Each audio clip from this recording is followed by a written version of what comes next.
Okay, time for movie, I think 16. This is the 64.5 Mustang I'm putting back together. Wanted to start out, because it's been a while since I've done one of these, documenting as I go what's been done to the car.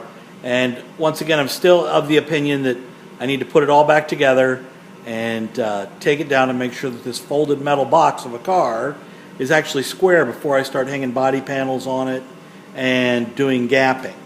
So would hate to find out later that it was not, and then have all that work just go right down the drain. So want to get it running first, take it down to my buddy Mark, make sure he can put it on his chassis machine, and make sure it's square. So I attacked the brake system and found numerous problems. First of all, I don't know that anybody's pushed on the brake pedal in forever, but when I did, what I found was that the master cylinder leaked. Actually, it was bone dry. The master cylinder leaked out the back into the passenger compartment. So I pulled it apart, found it was in really sad shape internally, got a kit, and cleaned out the bore, kitted it, mounted it back in the car, hooked it back up to the system, pushed on the brake pedal, and started seeing puddles come out from all the brake lines. So all the brake lines were bad. So thought it was also going to be time to redo the master cylinders and wheel cylinders. So what it came down to was pretty much an overhaul of the brake system. I put new lines on, as you can see, new hoses, front and rear, new fuel line front and rear, new wheel cylinders and all the wheels. It's a four-wheel drum system. But really a pain in the tuchus, and pretty much predicated getting new lines. I think you can see them in there just a little bit. Pretty much predicated getting new lines and hoses because everything was so badly rusted that you couldn't take anything apart to service it.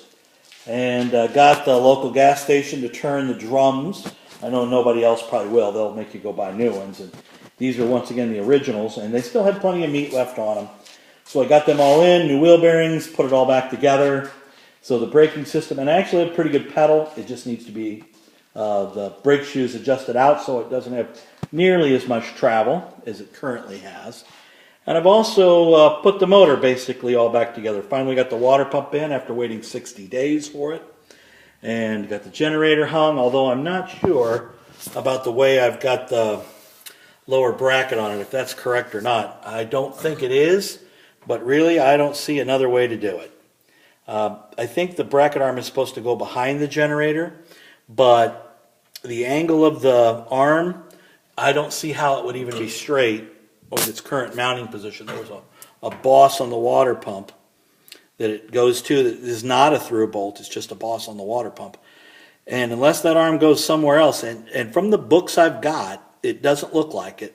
So that appears to be where it goes. And you'll see that none of the hoses are on the car. I'm not going to wet it up until I get this thing to light at least a little bit and make a couple of revolutions. The power steering pump, not fully secured and on yet because I don't have the fuel pump on yet. I'm going to get the fuel pump on today and the fuel line on it, then put the power steering pump on. A lot easier to do with the power steering pump off, and at this point it's easy to take it off.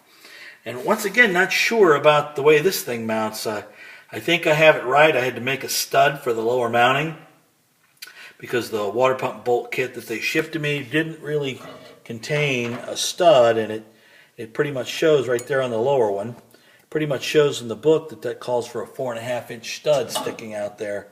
And it's only 5/16, and boy, that just seems a little bit small to be holding a power steering pump. They make quite a bit of pressure. They lean on a belt pretty hard. But got it all back together. Got it mostly secure. Still need a battery, a solenoid. Got a radiator, but it's going to need some work. As you can see, somebody looks like tried to repair it at home, and I don't know what the hell with. It looks like a soldering iron or something. It's not a very good solder job. They didn't have enough heat, whomever it was. But the radiator looks pretty solid, although it's just shit. You know, it's nothing great. Single row, single core. It looks like it's meant for a 6-cylinder almost, but that's what they came with. They did have overheating problems, so that kind of makes sense. But I have all the pieces to finish this, get it fired. I got to wet it up, make sure it's got oil and tranny grease, rear end grease. Want to get it fired. If it fires, I'll put the radiator in and the hoses on, and let it run in, get warm. I'm quite sure there's valve adjustments to be made.